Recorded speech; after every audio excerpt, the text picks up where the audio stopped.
ಈಗ ನಾರ್ಮಲ್ ಜನ ಬಂದು ದೇವಸ್ಥಾನಗಳಲ್ಲಿ ಹೋಗಿ ಮಂತ್ರ ಓದ್ಬೇಕಾ ಇಲ್ಲ ಶ್ಲೋಕ ಹೇಳಿದ್ರೆ ಒಳ್ಳೇದ ಅವ್ರಿಗೆ? ನೋಡಿ, ದೇವಸ್ಥಾನಕ್ಕೆ ಹೋಗ್ಬೇಕಂದ್ರೆ ಭಗವಂತನ ನೋಡಕ್ ನೀವು ಹೋಗ್ತೀರಾ, ಅಲ್ಲಿ ಏನು ಕೇಳಬಾರ್ದು, ಸತ್ಯ.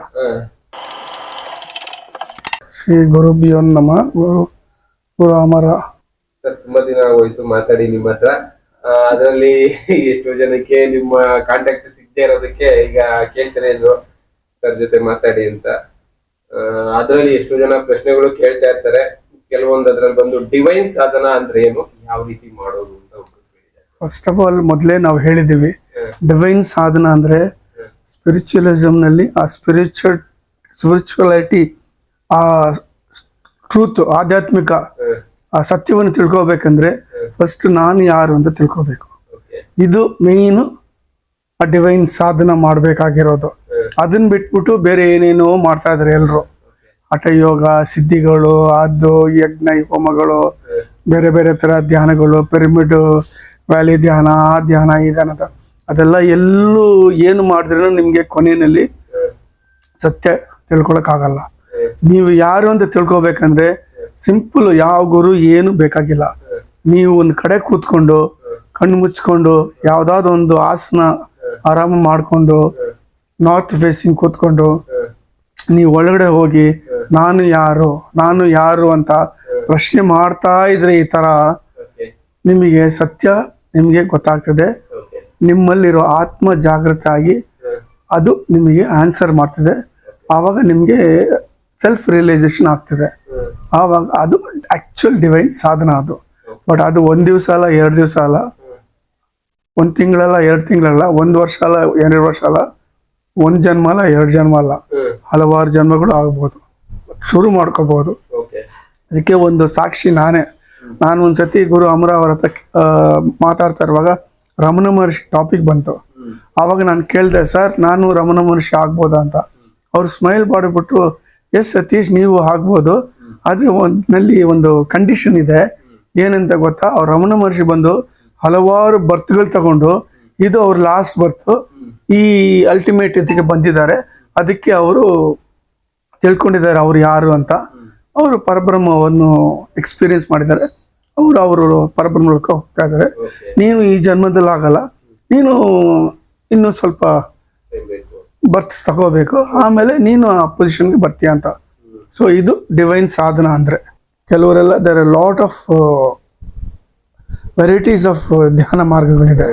ಅದೆಲ್ಲ it will reach you to a certain level ಒಂದೇ. But ultimate level Parabrahma loka, ಎಲ್ಲಿ ನಮ್ದು ಒರಿಜಿನಲ್ ಮನೆ, ಅಲ್ಲಿಂದ ಬಂದಿರೋರು ನಾವೆಲ್ಲ, ಅಲ್ಲಿ ಹೋಗ್ಬೇಕಂದ್ರೆ ಮೋಕ್ಷ ಬೇಕು. ಮೋಕ್ಷ ಅನ್ನೋದು ಬೇರೆ. ಈ ಧ್ಯಾನ ಮಾಡಿ ವೈಕುಂಠಕ್ಕೆ ಹೋಗೋದು, ಕೈಲಾಸಕ್ಕೆ ಹೋಗೋದು, ಇದೆಲ್ಲ ಇಟ್ಸ್ ಸ್ಟೇಜಸ್. ಬಟ್ ಅಲ್ಟಿಮೇಟ್ ನಮ್ಮ ನಿಜವಾದ ನಮ್ಮ ಮನೆಗೆ ಹೋಗ್ಬೇಕಂದ್ರೆ ನಾವು ಯಾರನ್ನು ತಿಳ್ಕೊಂಡು ಆ ಪರಬ್ರಹ್ಮ ಸ್ವರೂಪವನ್ನು ನಾವು ಎಕ್ಸ್ಪೀರಿಯನ್ಸ್ ಆಗಿ ಸೆಲ್ಫ್ ರಿಯಲೈಸೇಷನ್ ಆಗಿ ನಾವು ಹೋಗ್ಬೇಕು.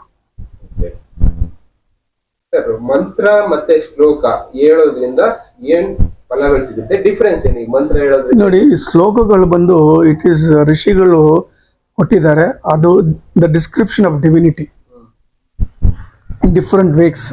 ಅಂಡ್ ಭಕ್ತಗಳು ಅವರು ಭಗವಂತನ ಸ್ಮರಣೆ ಮಾಡಿದ್ದಾರೆ. ಅವ್ರ ಭಕ್ತಿ, ಅವರು ಶ್ರದ್ಧೆಯಿಂದ ಆ ಶ್ಲೋಕಗಳು ರಚಿಸಿದ್ದಾರೆ. ಇವಾಗ ಆದಿಶಂಕರಾಚಾರ್ಯರು ಎಷ್ಟೋ ಕಡೆ ಹೋಗಿದ್ದಾರೆ. ಅಲ್ಲಿ ಆ ಡಿವಿನಿಟಿನ ನೋಡಿ ಆ ಡಿವಿನಿಟಿನ ಅವರು ಡಿಸ್ಕ್ರೈಬ್ ಮಾಡಿದ್ದಾರೆ. ಅದು ಶ್ಲೋಕಗಳಾಗಿದೆ. ಮಂತ್ರ ಬಂದ ಋಷಿಗಳು ಒಂದೊಂದು ದೇವತೆಗಳಿಗೂ ಒಂದೊಂದು ಬೀಜಾಕ್ಷರ ಮಂತ್ರಗಳಿದೆ. ಅದು ತುಂಬಾ ದೊಡ್ಡ ಸಬ್ಜೆಕ್ಟ್. ಫಾರ್ ಎಕ್ಸಾಂಪಲ್, ಇವ್ರಿಗೆ ಕಾಳಿಗೆ ಬಂದು ಹ್ರೀಮು, ಶ್ರೀಕೃಷ್ಣನ್ಗೆ ಹ್ರೀಮು, ಅದನ್ನ ಇಟ್ಕೊಂಡು ಒಂದು ಇದು ಹೇಳ್ತಾರೆ. ಅದು ಮಂತ್ರ. ಅದು ಇಷ್ಟತಿ ನಾವು ಹೇಳಿದ್ರೆ ಭಕ್ತಿ ಶ್ರದ್ಧೆಯಿಂದ you can attain divinity. So mantra is a siddhi process. ಅದು ಒಂಥರ ಡಿಫ್ರೆಂಟ್ ವೇ ಆಫ್ ಪ್ರೇಯಿಂಗ್. ಶ್ಲೋಕ ಬಂದು ಭಕ್ತಿಯಿಂದ you describe the divinity and you get into that bhakti marga. ಈಗ ಮಂತ್ರವನ್ನು ಹೇಳಬೇಕಂದ್ರೆ ಅದು Sanskrit is a wonderful language. Unfortunately ಈ ಇರೋ ಕಲಿಯುಗ ಪರಿಸ್ಥಿತಿನಲ್ಲಿ ಸಾಂಸ್ಕ್ರಿಟ್ ಆಲ್ಮೋಸ್ಟ್ ಮರ್ತೋಗ್ಬಿಟ್ಟಿದ್ದಾರೆ. ಸಾಂಸ್ಕ್ರಿಟ್ಗೆ ಒಂದು ಡಿವೈನ್ ಬ್ಲೆಸ್ಸಿಂಗ್ಸ್ ಇದೆ. ಅದು ನಾವು ಹೇಳಿದ್ರೆ ಸ್ಪಷ್ಟವಾಗಿ ಹೇಳ್ಬೇಕು ಆ ಮಂತ್ರವನ್ನು. ಆ ಮಂತ್ರ ಹೇಳುವಾಗ ಏನಾಗ್ತದೆ, ನಮ್ಮ ಸುತ್ತು ಆಟಮ್ಸ್ ಇದೆ.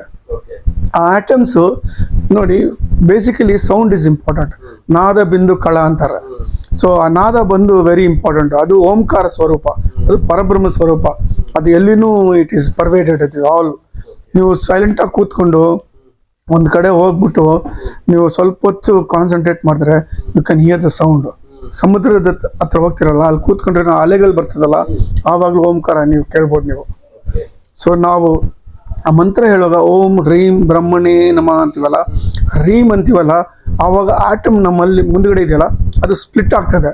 ಸ್ಪ್ಲಿಟ್ ಆದ್ಮೇಲೆ ಪ್ರೋಟಾನ್ಸ್ ಎಲೆಕ್ಟ್ರಾನ್ಸ್ ಬರ್ತದೆ, ಅದರಿಂದ ಎನರ್ಜಿ ಬರ್ತದೆ. This is the secret of mantra. That energy gives you divinity that can be use for good and bad also. ಆ ಕಾಲದಲ್ಲಿ ಅಸ್ತ್ರಗಳು ಮಾಡ್ತಾ ಇದ್ರು, ಈ ಬ್ರಹ್ಮಾಸ್ತ್ರ ಆಗಿರ್ಬೋದು, ಬೇರೆ ಬೇರೆ ಅಸ್ತ್ರಗಳು. ಅದು ಬೋಜು. ಆ ಬ್ರಹ್ಮಾಸ್ತ್ರ ಅಂದ್ರೆ ಬ್ರಹ್ಮಂದು ಮಂತ್ರವನ್ನು ಅವರು ಎಷ್ಟೋ ಸತಿ ಒಂದು ರೀತಿಯಿಂದ ಗುರುವಿನಿಂದ ಅದನ್ನ ದೀಕ್ಷೆ ತಗೊಂಡು ಅವ್ರು ಪ್ರಾಕ್ಟೀಸ್ ಮಾಡಿ ಅದನ್ನ ಸಿದ್ಧಿ ಮಾಡ್ಕೊಂಡಿರ್ತಾರೆ. ಆವಾಗ ಆ ಬಾಣ ಇದೆಯಲ್ಲ, ಅದ್ರ ಟಿಪ್ ನಲ್ಲಿ ನ್ಯೂಕ್ಲಿಯರ್ ಟಿಪ್ ಆಗಿರ್ತದೆ. ಅದೇ ಆಸ್ಟ್ರೇಲಿಯಾನಲ್ಲಿ ಆ ಕಾಲದಲ್ಲಿ ಅಸ್ತ್ರಾಲಯ ಅಂತ ಇತ್ತು, ಅಲ್ಲಿ ಅದನ್ನ ಮ್ಯಾನುಫ್ಯಾಕ್ಚರ್ ಮಾಡ್ತಾ ಇದ್ರು. ನೋಡ್ತಿರಲ್ಲ ನೀವು, ಅದು ಇಟ್ಕೊಂಡು ಮುಂದ್ಗಡೆ ಆ ಮಂತ್ರ ಹೇಳಿದ್ರೆ ಆ ಬ್ರಹ್ಮಾಸ್ತ್ರ it gets charged and it gets that energy and it goes and destroys. ಈಗ ನಾರ್ಮಲ್ ಜನ ಬಂದು ದೇವಸ್ಥಾನಗಳಲ್ಲಿ ಹೋಗಿ ಮಂತ್ರ ಓದ್ಬೇಕಾ ಇಲ್ಲ ಶ್ಲೋಕ ಹೇಳಿದ್ರೆ ಒಳ್ಳೇದ ಅವ್ರಿಗೆ? ನೋಡಿ, ದೇವಸ್ಥಾನಕ್ಕೆ ಹೋಗ್ಬೇಕಂದ್ರೆ ಭಗವಂತನ ನೋಡಕ್ ನೀವು ಹೋಗ್ತೀರಾ, ಅಲ್ಲಿ ಏನು ಕೇಳಬಾರ್ದು, ಸತ್ಯ.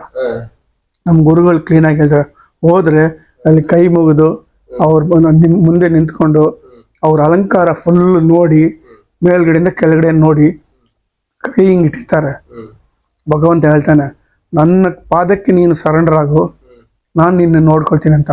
ಸೊ ಕಿರೀಟನಿಂದ ಅವ್ರ ಅಲಂಕಾರ ಫುಲ್ ಹಂಗೇ ನೋಡ್ಕೊಂಡು ಬಂದು ಆ ಪಾದ ನೋಡ್ಬಿಟ್ಟು, ಅಪ್ಪ ತಂದೆ ಬಂದಿದ್ದೀನಿ, ನಿನ್ನ ಇಚ್ಛೆ, ನನಗೆ ಏನು ಮಾಡ್ಬೇಕಂತ ಅದನ್ನ ಮಾಡಂತ ಹೇಳ್ಬಿಟ್ಟು ತಿರ್ಗಾ ನೋಡ್ಬಾರ್ದು, ವಾಪಸ್ ಬಂದ್ಬಿಡ್ಬೇಕು. ತಿರ್ಗಾ ನೋಡ್ರಿ ಏನಾಗ್ತದೆ, ನೀವು ನೋಡಿದ್ದು ಆ ಎನರ್ಜಿ ಬಂದಿರ್ತದಲ್ಲ ಅದು ವಾಪಸ್ ಹೊಟ್ಟೋಗ್ತದೆ.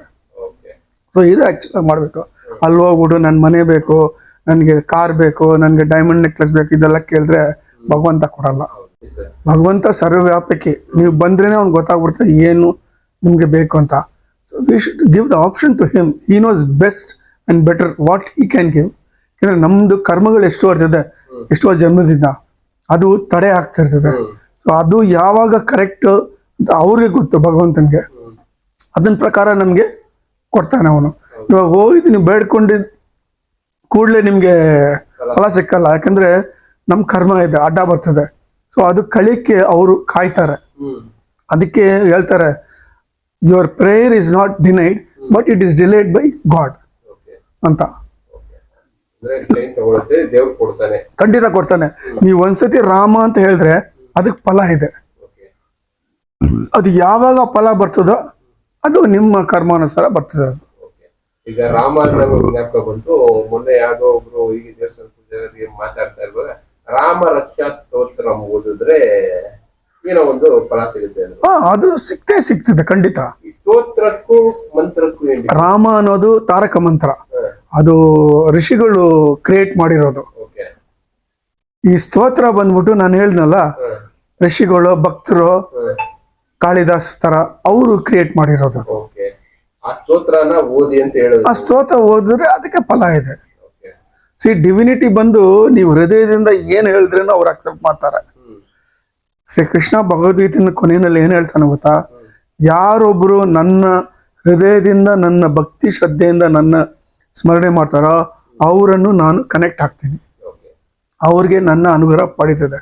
ಸುಮ್ಮನೆ ಮಾಡ್ಬೇಕು ಅಂತ ನೀವು ಏನೋ ಶ್ಲೋಕ ಹೇಳಿದ್ರೆ ಅದು ಸೇರಲ್ಲ. ಬುದ್ಧಿಯಿಂದ ಏನು ಹೇಳ್ಬಾರ್ದು ನಾವು. ಸ್ಪಿರಿಚುವಲಿಸಮ್ ಎರಡಿದೆ. If you use intellect and buddhi, it is illusion and Brahma. But if you see through hridaya, that is satya, that is Parabrahma. ಯಾಕೆಂದ್ರೆ ಒಂದೊಂದು ಸ್ತೋತ್ರ ಹೇಳುವಾಗ, ಒಂದೊಂದು ಹಾಡು ಹೇಳುವಾಗ ನಮಗ್ ಗೊತ್ತೇ ಇರಲ್ಲ, ನಾವು ಅದ್ರಲ್ಲಿ ಮುಳುಗೋಗಿರ್ತೀವಿ. ಮೊನ್ನೆ ನಾನು ಇದು ಮಠಕ್ಕೆ ಹೋಗಿದ್ದೆ, ಕಡಪ ಮಠಕ್ಕೆ ಹೋಗಿದ್ದಾಗ ಅಲ್ಲಿ ಭಜನೆ ಮಾಡ್ತಾ ಇದ್ರು. ಭಜನೆ ಮಾಡ್ತಾ ಮಾಡ್ತಾ ಶಿವಂದು ಮತ್ತೆ ಈ ಕಡೆ ಕೊನೆಗೆ ವಿಠಲ ಬಂತು. ಅದನ್ನು ಕೇಳ್ತಾ ನಾವೇ ಮರ್ತ್ಬಿಟ್ಟಿರ್ತೀವಿ. ಆ ಹಾಡುಗಳಲ್ಲಿ ಆ ತರ ಇರುತ್ತೆ ಅದ್ರಲ್ಲಿರುವಂತ ಇದು. ಅಲ್ಲ, ಗುರು ಅಮರ್ ಅವ್ರು ಹೇಳೋರು ಭಜನೆ is the shortest way of getting into bhakti bhava of divinity. ನಾವು ಮರ್ತೇ ಆ ಬಿಟ್ಟಿರ್ತೀವಿ. ಭಜನೆದಲ್ಲಿ ಏನಾಗ್ತದೆ, you forget your body, mind and intellect, you transcend to a different level. ಹೌದು. That is the easiest way, but it is temporary. Okay. ಅಲ್ಲೇ ಬಂದಿರೋದು ನಮ್ಗೆ. ಅಷ್ಟಕ್ಕ ನೀವು ಅಲ್ಲಿ ಭಜನೆ ಆಗೋ ತನಕ ನೀವು ಆ ಒಂದು ಲೆವೆಲ್ ನಲ್ಲಿ ಇರ್ತೀರಾ. ಅದ್ ಬಂದ್ಮೇಲೆ ತಿರ್ಗಾ ನಮ್ಮ ಬುದ್ಧಿ ಬಂದ್ಬಿಡ್ತದೆ. ಸೊ ಅದನ್ನ ರಿಟೈನ್ ಮಾಡ್ಕೋಬೇಕು. ಅದನ್ನ ರಿಟೈನ್ ಮಾಡ್ಕೋಬೇಕಂದ್ರೆ ನಾವು ಭಕ್ತರಾಗಿ, ಮಹಾಭಕ್ತ ನಾಮದೇವ್, ಮೀರಾಬಾಯಿ ಆ ತರ ಲೆವೆಲ್ಗೆ ಹೋಗ್ಬೇಕು ನಾವು. ಅವ್ರು ಸದಾ ಡಿವಿನಿಟಿ ಭಕ್ತಿನಲ್ಲಿ ಇದ್ರು ಅವರು.